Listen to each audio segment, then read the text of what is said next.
Alright, put the spring on the inner, lower my crimp lug pliers over the top, holding that lightly together. I rotate that, just bring that, pull that spring in, put the outer over the top, press down, that's the job done. And the clutch always moves smoother in one direction than the other, and that's the correct direction.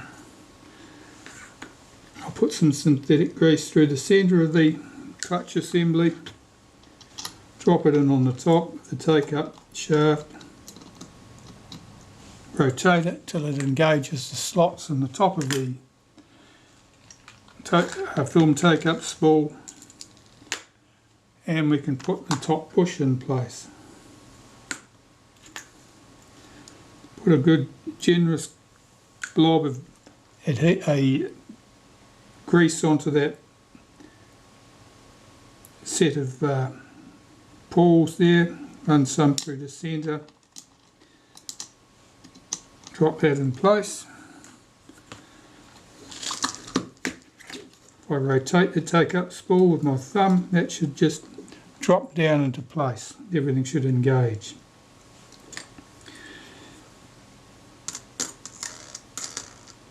Here's the screw.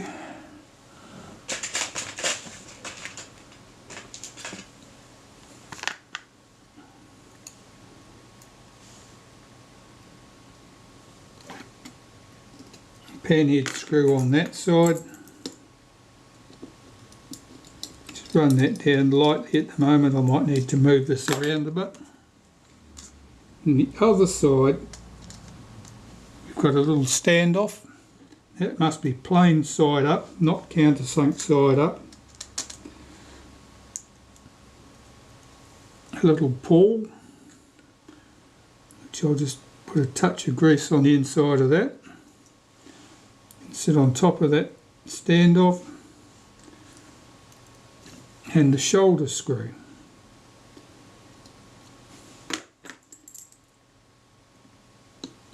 And let's screw down. Make sure that the pawl is free to move. I won't tighten that screw up just yet. I might need to move things. Here's the return spring for that pawl. Get that in position.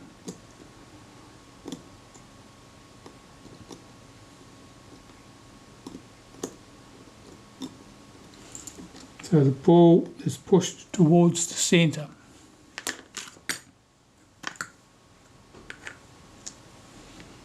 Here's the gear from the top. I'll put a wipe of synthetic grease on the inside of that, some through the centre. Pop that on there. If I rotate this anti-clockwise, it should knock the pawl out of the way. And that's that piece.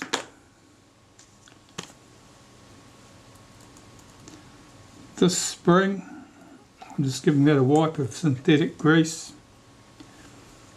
The wings should be pointing upwards.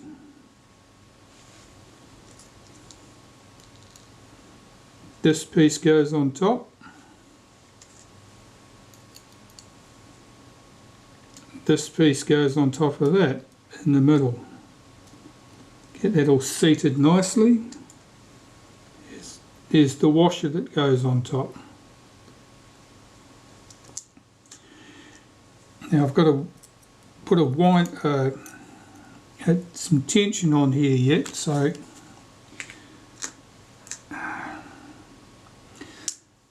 normally I just put one of the gears from the Retina 3C family on the top there while I'm doing this. I'll do that. Here, one of these gears holds things nicely in place. This is just a reclaimed one from a Retina. And I'll run the screw down lightly.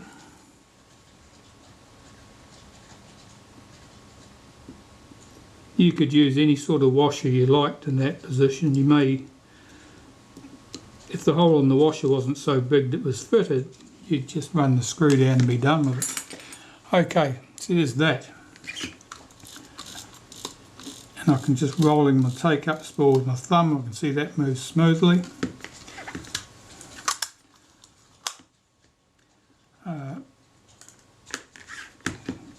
Put in the lock lever for the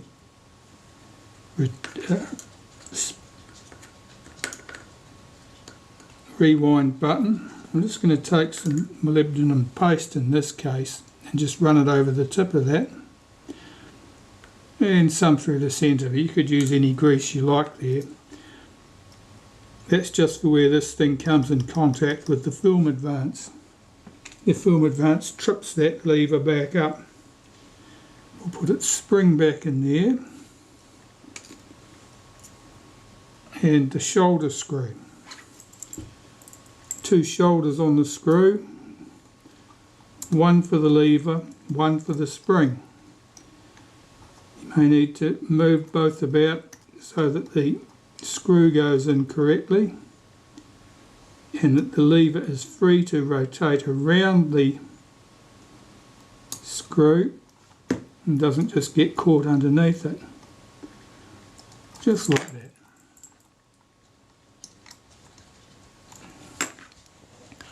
I'm going to hook its spring in place, so I'm pulling my lever over that way. Get the tip of the spring, bring it over to this side of the lever. This lever is now sprung loaded. We can put the take-up sprocket shaft in place. First put the sprocket in here, slop side up.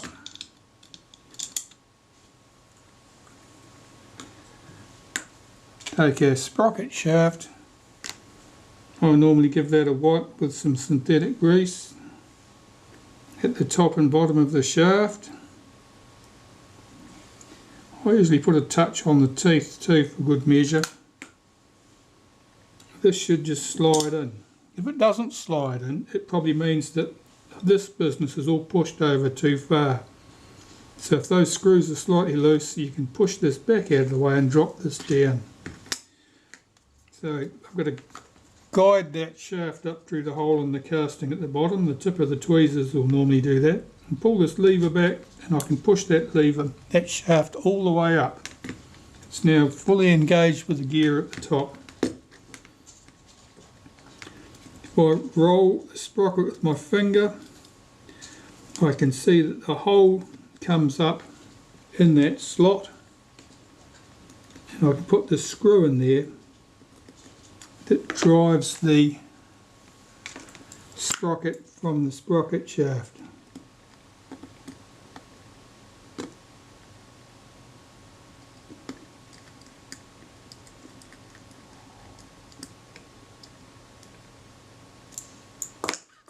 Okay,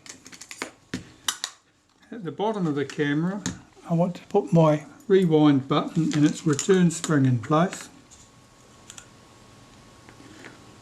So I'll take some synthetic grease, a generous wipe on that spring, put the rewind button on there, put it in the spring, fit its washer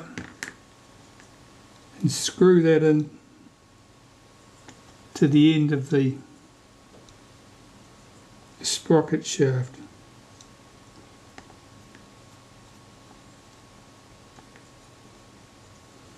Now this should be free to move and it should be able to push through. Basically the shaft is the shaft on the rewind button passes through the washer.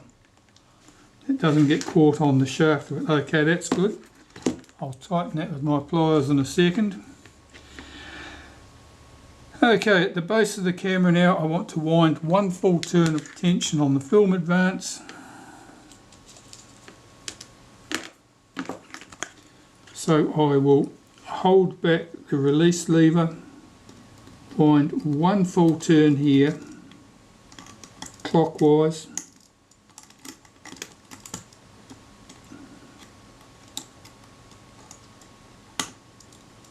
drop that release lever back in position. Holding this with my tweezers, I'll put a long screw in that position there. That's the one I'd left empty before. And I'll just run that down a few threads. This is just holding our tension on the film advance shaft so it can't unwind. Now we can put this lever on the top of the film advance and we can connect it up to this thing. So take that screw back out, get rid of that gear I'd used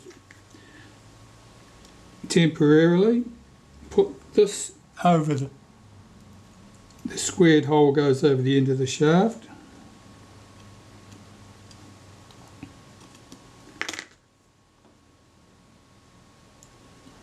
Put the screw in place.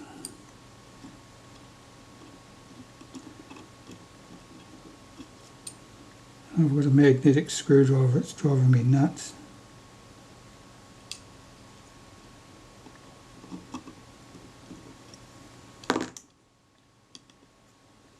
Just making sure that's seated over the end of the shaft. Run that screw down. It's not seated over the end of the shaft. Let me just make sure that this is all sitting up in the air. I can press down it, that's better.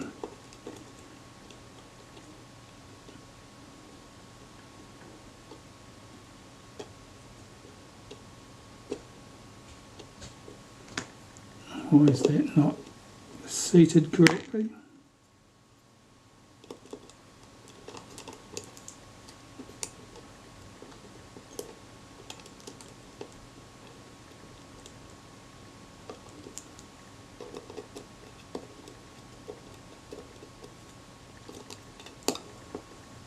That's better.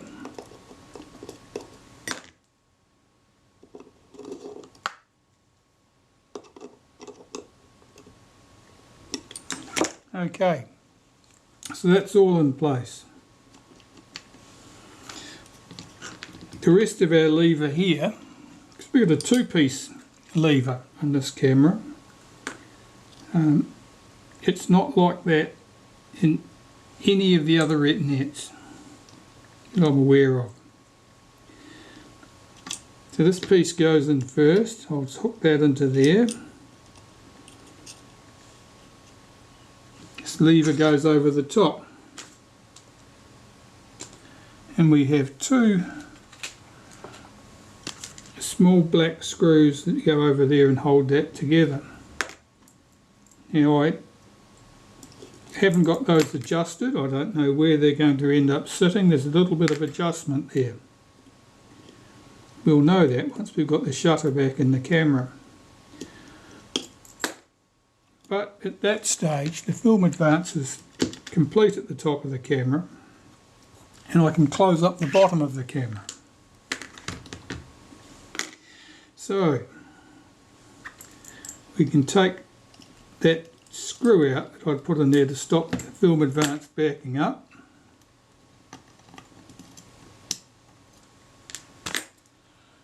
Where's my chrome plate? Here's my chrome plate. I'll put its screws in position.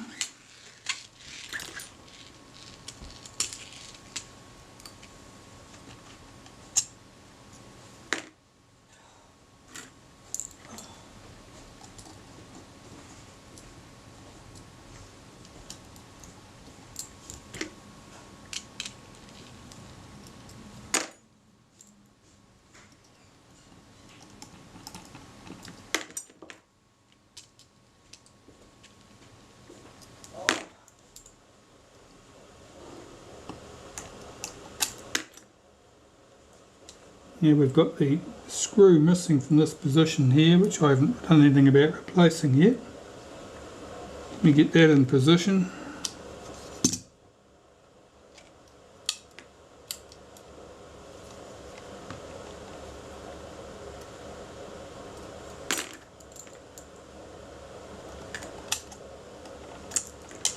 Okay, that just unwound. That's Not helpful.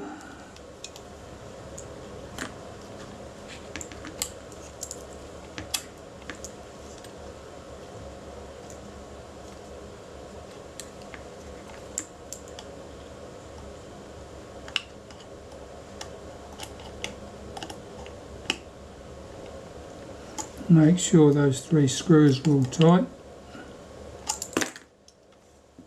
Now I'm holding the mechanism at the top here so it doesn't shift. It's currently sitting in the rest position there. I'll get 1 or 2 of those screws through the film advance lever, and then nothing should be able to shift or back up like that. See, it's stuck here at the moment. If I rotate this anti-clockwise, it just swings the release lever out of contact with this. If I hold this with my finger, I can get the lever on, and I can get one of these screws down here. You don't have any of these problems when you're dealing with a retina, because a retina has a lock lever which locks the film when you get the film advance when you get to the end of the film. And that actually locks this while you're trying to work. Okay, so I'm just checking the action here, making sure this all works. Seems okay.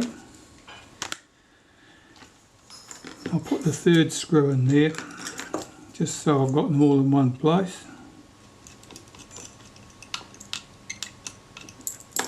And I'll get my other screws in this chrome trim plate.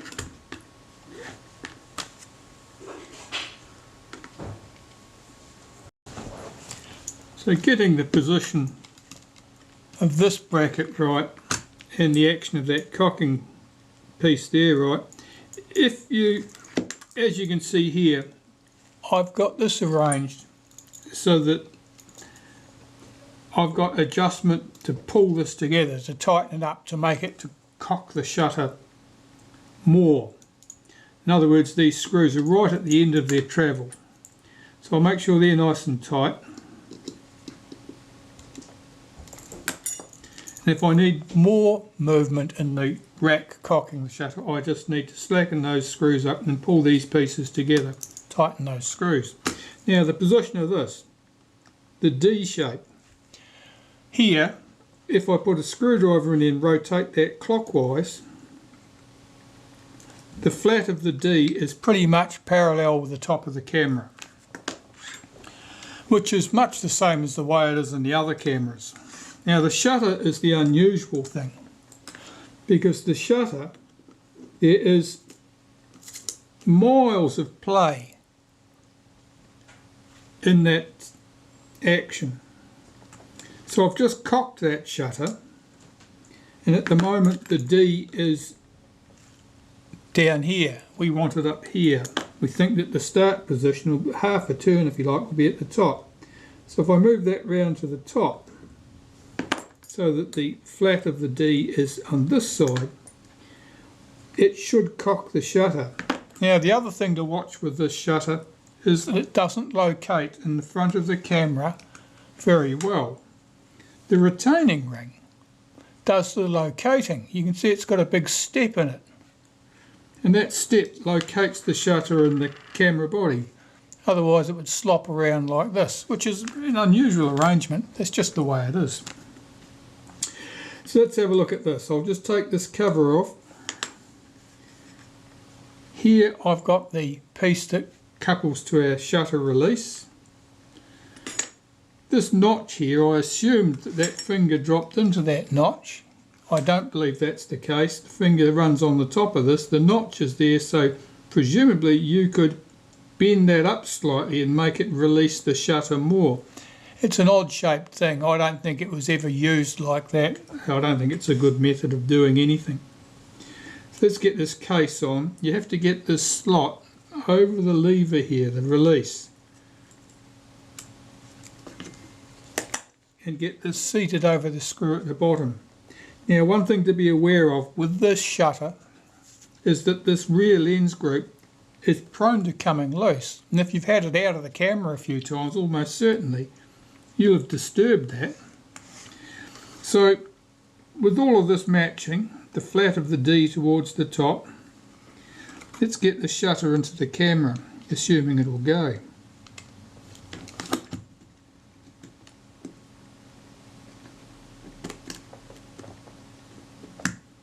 Okay, that appears to be seated. I'll open the back of the camera and put the retaining ring in place the right way round.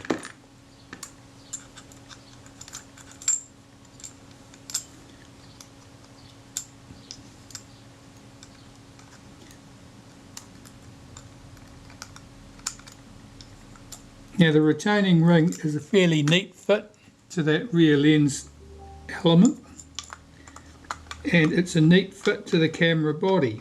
It locates the shutter in the camera body. So getting this started is not particularly easy, and the thread does not run nicely because we've got aluminium on aluminium, which makes for a very lousy fastener.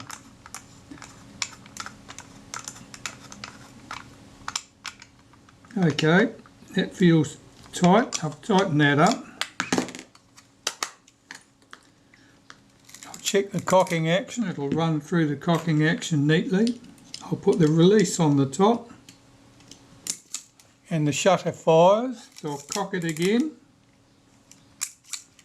and that cocks nicely. Now if it had not fired, it probably would have meant that it was not cocked. And what I would do is slacken these two screws off, pull these pieces together slightly, retighten those screws so that it cocked a bit further in its action. But as it happens, this is good. This is all we need it to do. And the shutter, excuse me, the shutter's still working nicely. Right, well, so far so good. Then we can just about work on the top cover and get that closed up. Time to clean up the top cover just about. Oh no, I can put the rewind shaft on there first and the chrome trim around the top, so we'll do that. That shouldn't take too long. The bush here is the later type. It has the little brass or bronze spring inside there.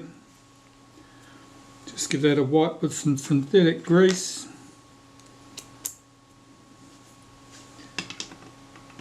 Pop that in place.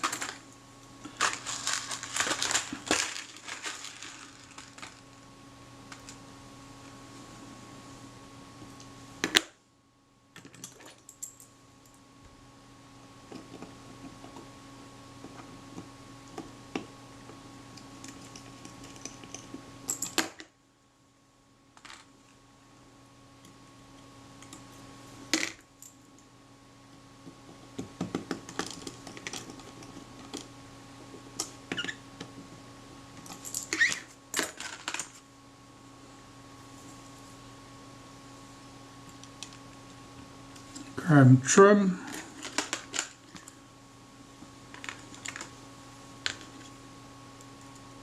I'll get the strap lugs in place. Chrome trim is held in place by the strap lugs. Oops, help if I put it around the right way.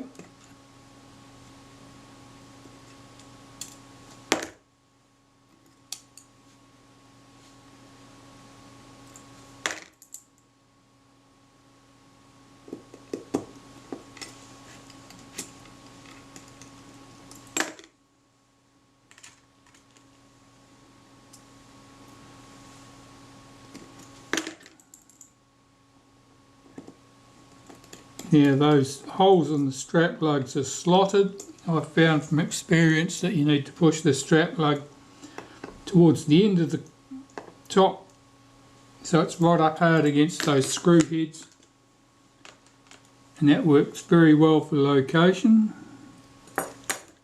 At this end, 2 screws on the strap lug.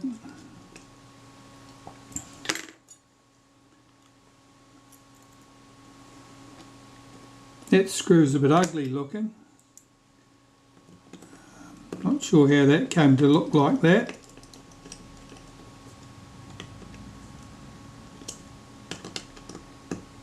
Looks like someone's been fighting with that using a screwdriver that's too small for the job. Okay, so that part looks pretty good. There's not much more I'd need to do in there. I'm just going to apply a little touch of synthetic grease here.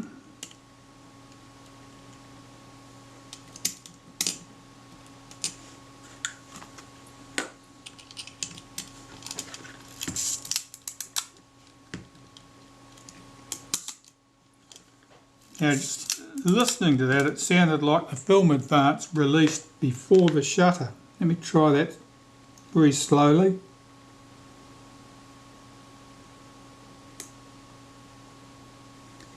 Definitely. So I need to run that screw down a little bit more. It'll be a quarter turn, would be a good place to start.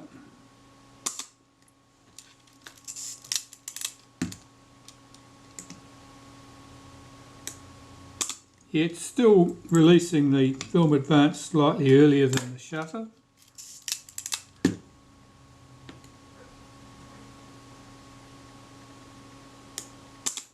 Still, okay. Well, all that's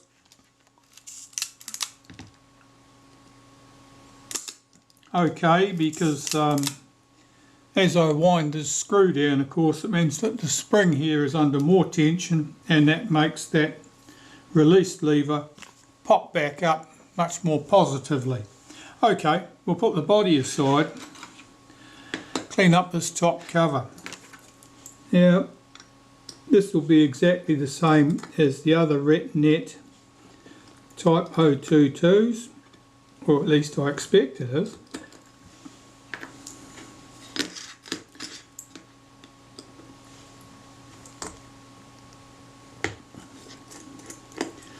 That screw was rather tight.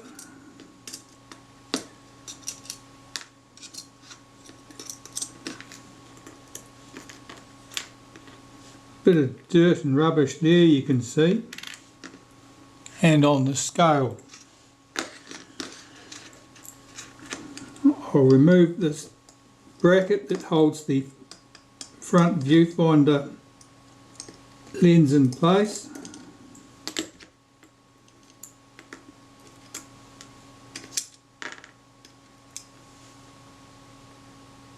That's reasonably clean.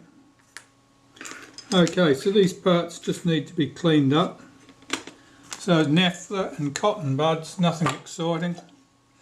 Let's get any remaining dirt and dust off there. Now, that's blown out by the light from the window, but if I cast a shadow over it, you can see the rubbish that's on this top cover there.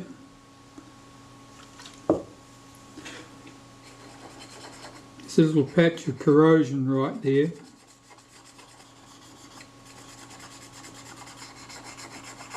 And this will all be where moisture is seeped in underneath that flash shoe and then just set up a corrosion. These marks here, they're polished into the top. Basically that's where the rewind knob's been rotating and it's polished that.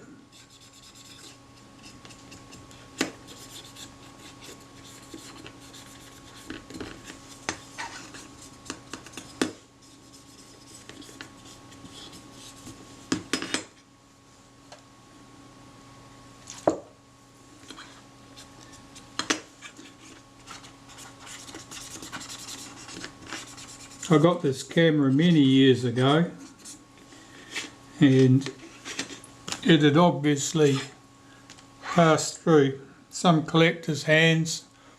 The front plate here is not your traditional dull grey, it's been polished because you can still see the paint around the edges. It was polished on the camera, it hadn't been removed from the camera to be polished. Someone polished it in place.